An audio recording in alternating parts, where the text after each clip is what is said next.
Dear student, now we will see here the water-fire injections. It is also known as WFI. Water-fire injections is used as a vehicle for a parental preparation. Water injection का उपयोग parental preparation के लिए vehicle के तौर पे किया जाता है. It should be freshly distilled by a process of distillation, reverse osmosis और डी आयोनाइजेशन मेथड. WFI ताज़े रूप से प्राप्त करने के लिए या बनाने के लिए distillation method, reverse osmosis method या डी आयोनाइजेशन मेथड का उपयोग करना चाहिए. It must be free from a CO2 and comply with the test for bacteria introduction. यह WFI पूरी तरह से CO2 मुक्त होना चाहिए और बैक्टीरिया इंट्रोडक्शन टेस्ट को कंप्लाई करना चाहिए.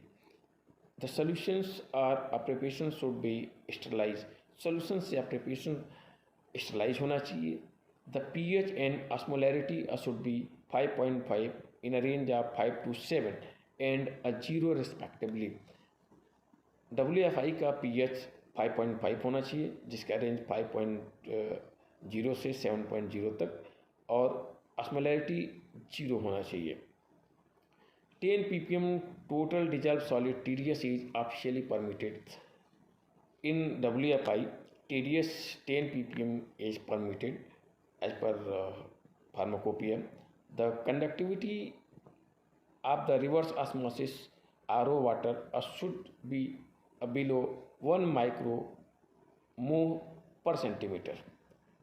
कंडक्टिविटी जो RO रिवर्स ऑस्मोसिस वाटर है उसका 1 माइक्रोमोल पर सेंटीमीटर से कम होना चाहिए.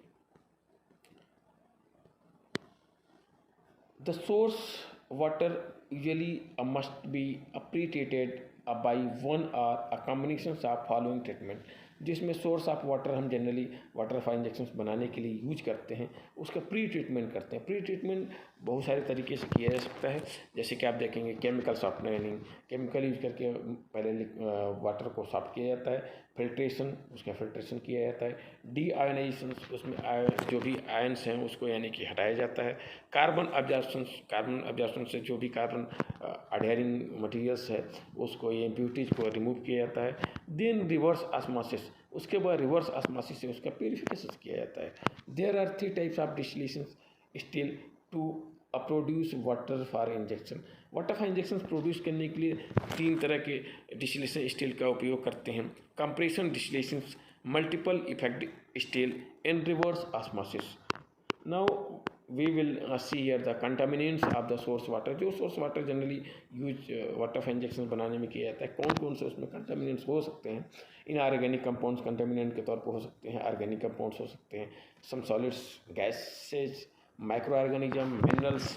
कैल्शियम, मिनरल्स में calcium, magnesium, copper, aluminium, heavy metals, arsenic, lead, cadmium nitrate, and iron, manganese, silicate, carbon dioxide, hydrogen sulphide, phosphate. Now we will see here the process of WFI preparation. Water for injections can be prepared through a different method which can be accepted by different pharmacopoeias. बहुत सारे तरीक़ों से बनाया जा सकता है जो different तरह के फार्माकोपिया में एक्सेप्टेड है.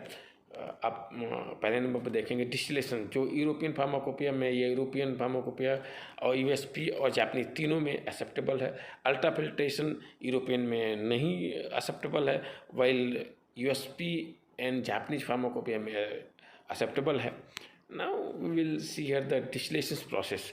It is a process that involve separation of constituent based on the different in the boiling point. आपको पहले भी बताया जा चुका है कि डिस्टिलेशन प्रोसेस में चीज़ों को सेपरेट करने के लिए ये ज़रूरी है कि 2 या 2 से अधिक जो भी कंपोनेंट्स हैं उनका बॉइलिंग पॉइंट डिफरेंट होना चाहिए. The water is boiled and converted into gaseous H2 and O2 form. जब हम वाटर को बॉयल करते हैं तो वेपर में चेंज हो जाता है, गैसियस फॉर्म में चेंज हो जाता है, leaving the impurity behind the feed water. और वहाँ से क्या करता है, जो भी इम्प्यूरिटी होती है उस फ्लास्क में ही यानी छोड़ जाता है. Thereby condensing the pure gaseous form steam.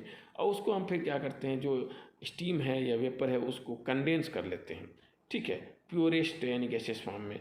There are 2 different type of distillation still to produce water for injection. vapor compressions, multiple effect still, and RO, reverse osmosis. First of all, we will discuss here the vapor compression still. This process was designed for desalination process. Desalination मतलब सैलाइंस को remove करने की process के लिए इसका प्रयोग किया गया था. In this the source water is heated in the evaporator to its boiling point. इसमें सोर्स वाटर को evaporators में boiling point तक गर्म किया जाता है. And the vapors are produced which are separated in separator from a distill and sent to compressor to compress the vapor. इसके बाद से जो वेपर होती है उसको सेपरेट कर लिया जाता है डिस्टिल से और उसको यानी कि कंप्रेशन में कंप्रेस होने के लिए यानी कि भेज देते हैं. And the pressure and the temperature is raised to approximately 107 degree centigrade और उसका टेम्परेचर जो होता है लगभग 107 डिग्री सेंटीग्रेड तक बढ़ा दिया जाता है. It reaches the steam for a condensation and distil is drawn up. यह steam distillations it reaches the steam for condensation. फिर ये स्टीम जो होता है कंडेंसेशन की स्थिति तक पहुंच जाता है और डिस्टिल के रूप में बिल्कुल यानी कि ड्रॉन अप हो जाता है, गिर जाता है या कलेक्ट हो जाता है. In this process, the latent heat of steam help in heating the distill in the tube to reach its boiling point. इसमें इस प्रोसेस में latent heat जो है स्टीम की वह डिस्टिल को डिस्टिलिंग ट्यूब में हीट करने या बॉइलिंग करने के लिए बॉइलिंग पॉइंट तक उसका बॉइलिंग पॉइंट टेम्परेचर पहुंचाने के लिए किया जाता है. The capacity available 50 to 2800 gallon per year पर आवर्स इसका यानी कि कैपेसिटी है. ये एग्जांपल्स आप फिगर देखेंगे इसको. ये जनरली ऑपरेटर्स है जिससे हम डिस्टिलेशन प्रोसेस करते हैं WFI बनाने के लिए. This one now we will discuss here the multiple effect still. In this a series of single effect still are connected. इसमें सिंगल इफेक्ट के बहुत सारे स्टील सीरीज में कनेक्टेड होते हैं which run at different pressure, जो different pressure पे चलता है, resulting in the changes of phases of water, जिसके परिणाम स्वरूप वाटर के फेजेज में चेंजेज होते हैं. First still which is run at highest pressure. First still जो कि बहुत उच्च प्रेशर पे चलता है is use to generate steam from feed water, जिसका उपयोग फीड वाटर से स्टीम जनरेट करने के लिए किया जाता है. Which is use as a power source for second effect, जो सेकेंड इफेक्ट के लिए पावर सोर्स का काम करता है. Result in condensation by giving heat of evaporation दस फॉर्मिंग डिस्टिल, जिसके परिणाम स्वरूप कंडेंसेशन प्रक्रिया होती है और डिस्टिल का फॉर्मेशन होता है. This carries a forward through numbers of steel, जो बहुत सारे यानी कि स्टील जो ऑपरेटर्स है उससे यानी कि एक स्थान से दूसरे स्थान तक कैरी फॉरवर्ड होता है जाता है. Installed until the last one, जब तक कि पूरे सभी यानी सीरीज में लगे हुए यानी कि स्टील तक न पहुंच जाए. Where the steam is subjected to the atmospheric pressure and is condensed in heat exchanger, जिसमें स्टीम जो होता है एटमॉस्फेरिक प्रेशर के अधीन होता है और कंडेंस हो जाता है एक हीट एक्सचेंजर के रूप में. Now we will see here the capacity of the multiple effect still of 50 to 7,000 gallon per hour as could be increased by adding numbers of steel. इसका कैपेसिटी जो है बढ़ाया जा सकता है नंबर्स ऑफ सीरीज में, नंबर्स ऑफ स्टील सीरीज में जितना ज़्यादा बढ़ाते जाएंगे उतना इसकी capacity.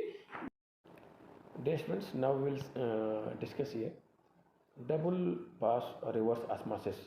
A Blue Spring Corporation is a pioneer in 1982 in commercialization of double pass reverse osmosis technology for production of water for injections as per United States Pharmacopoeia. United States Pharmacopoeia के अनुसार Blue Spring corporation जो water fine injections बनाने के लिए commercial scale पे double pass reverse osmosis technology को use किया एक प्रथम अन्वेषक था। Now with the additions of electro deionisation technology, now अब जो है EDI, जिसको हम इलेक्ट्रो डी आयोनाइजेशन टेक्नोलॉजी को EDI बोलते हैं, and storage tankless recirculating closed loop output features made a new breed of a Blue Spring WFIR EDI series. जो इसमें अगर EDI और storage tankless recirculating close loop output features को add कर दिया गया, जिसकी वजह से ब्लू स्प्रिंग की एक नई ब्रीड का इजाद हुआ बना, जिसको हम WFI reverse osmosis EDI series बोलते हैं। This system produce much higher quality USP water for injections. यह सिस्टम जो है USP वाटर फॉर इंजेक्शंस पहले से ज़्यादा अच्छे यानी क्वालिटी का प्रोड्यूस किया बनाया, which surpassed the latest USP 29 water for injection standard. जो लेटेस्ट जो 29 एडिशंस में जो USP में वाटर फॉर इंजेक्शन का स्टैंडर्ड हुआ, उससे भी बेहतर यानी क्वालिटी का वाटर फॉर इंजेक्शन इस प्रोसेस से प्रोड्यूस हुआ। This systems work by applying a pressure. यह सिस्टम एक प्रेशर अप्लाई करने पे चलता है या वर्क करता है 200 to 400 psi to a raw water sufficient to force a permissions of water through SPM। इतना हम इसमें प्रेशर अप्लाई करते हैं जिसकी वजह से जो रॉ वाटर है, नॉर्मल जो वाटर है, वो SPM सेमी परमिएबल मेम्ब्रेन से यानी कि फोर्सली यानी कि क्या होता है, परमिएट होता है in opposite direction from natural osmosis. जो नेचुरल ऑस्मोसिस में होता है उसके जस्ट अपोजिट इसका परमिशन होता है। SPM is made up of cellulose ester of polyamides. Generally SPM जो है पॉलीअमाइड के ईस्टर का, सेलुलोज का पॉलीअमाइड ईस्टर होता है to retain the all micro molecules and 85% are a more small ions. जो क्या करता है 85% माइक्रो मॉलिक्यूल्स को रिटेन कर देता है और ज़्यादा स्मॉल जो आयंस हैं जैसे कि NaCl है, सोडियम ऑक्लोराइड है, उसको भी रिटेन कर लेता है, छान लेता है। Applications of WFI preparations of parental preparation, इसको हम पैरेंटल प्रिपरेशंस बनाने में यूज करते हैं। रिकॉन्स्टिट्यूशंस ऑफ पैरेंटल ड्राई इंजेक्शन, जो ड्राई इंजेक्शंस होते हैं उसको रिकॉन्स्टिट्यूट करके पुनः यानी कि लिक्विड में बनाने के लिए यूज किया जाता है। प्रिपरेशंस ऑफ पैरेंटल ऑप्थेल्मिक, जो पैरेंटल ऑप्थेल्मिक प्रिपरेशंस बनाते हैं उसमें भी WFI का उपयोग करते हैं। Thank you very much.